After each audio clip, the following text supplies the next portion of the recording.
Top 10 Facts About the Serial Killer Time Forgot. For better or worse, serial killers continue to fascinate us. You can find their stories in every medium, from books, television, and podcasts. We've all seen or heard the gruesome tales of Bundy, Dahmer, and Ridgeway. However, one name stands out not only for the sheer scale of his crimes, but the fact that he's virtually forgotten. Pedro Lopez, the so-called monster of the Andes, began his killing spree in the late 70s, eventually confessing to the murder of over 350 girls between the ages of 7 and 13 across Colombia, Ecuador, and Peru. The Guinness Book of World Records lists him as the most prolific substantiated modern serial killer. Take a look at the history of one of the world's most remorseless killers you've never heard of.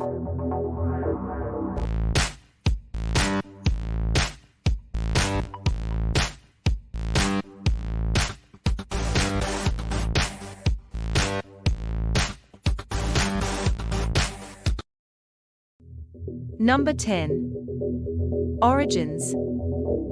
Pedro Alonso Lopez was born on October 8, 1948 in Santa Isabel, Colombia. His mother was a prostitute, and his father was killed by a gang when she was only 3 months pregnant.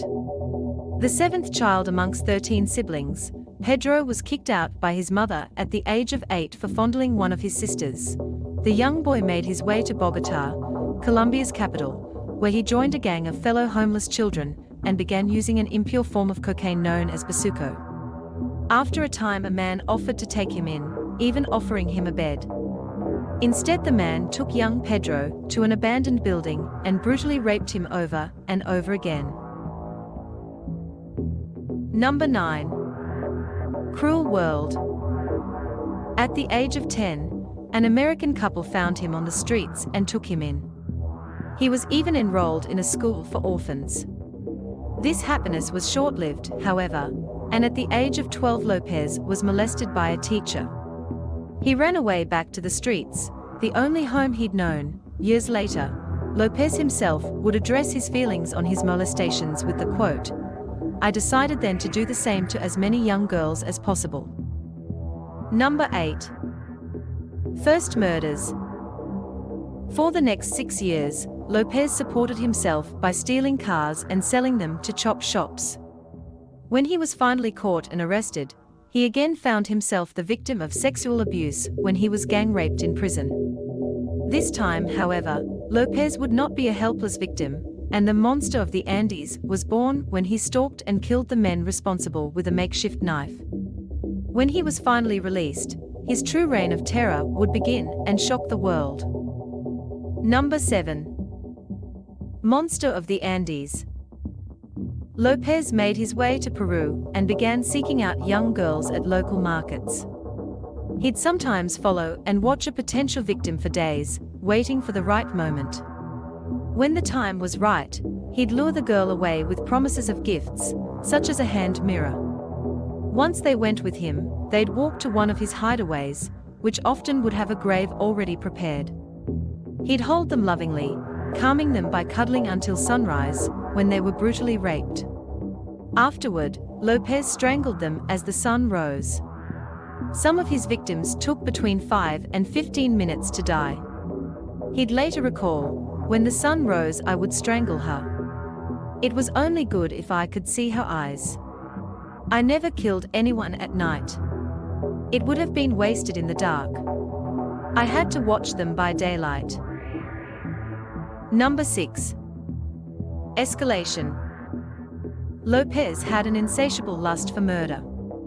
During his rampage, he was murdering 2 to 3 young girls every week, over a span of 3 years. Always following his familiar routine, sometimes the bodies of his previous victims were still in one of his shallow pits, as he lured a new girl to it. He began hosting what he described as parties with the bodies, propping them up in their shallow graves and talking to them. Number 5. Narrow escape. According to Lopez, by 1978 he'd murdered over 100 children. While attempting to abduct a 9-year-old, however, his luck ran out and he was caught by a local tribe in Peru, who submitted him to tribal law. His body was covered in syrup, and buried up to his neck in sand to be devoured by ants. Incredibly, an American missionary driving by persuaded the tribe to release Lopez into her custody, promising to turn him into the police. They agreed, and Lopez was placed into the back of her jeep. Keeping her word, the woman turned him into the Peruvian police. Shockingly, the police simply drove him to the Colombian border and released him. Number 4. Colombia and Ecuador.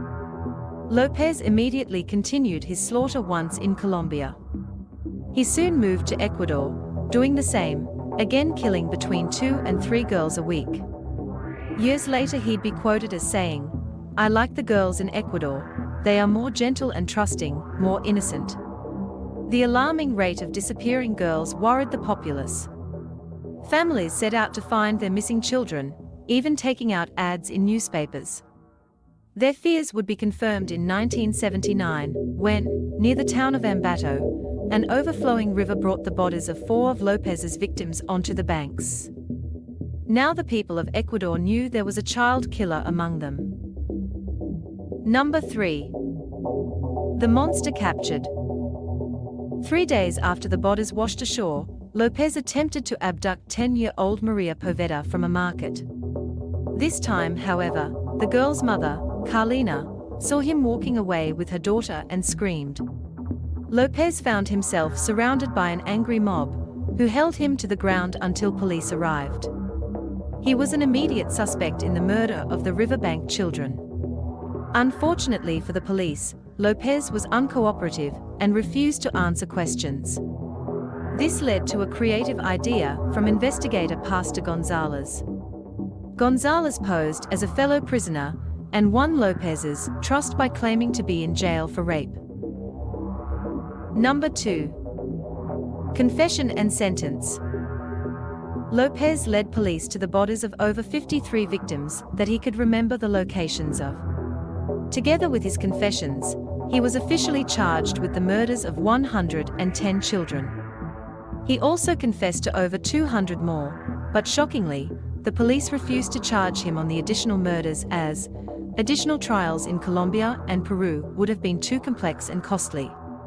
On July 31, 1981, Lopez pleaded guilty to 53 counts of murder. However, the laws of Ecuador prohibit a sentence of longer than 20 years for murder, and Lopez was only sentenced to 16 years, to the rage and bafflement of many other nations. Number 1. Where is he?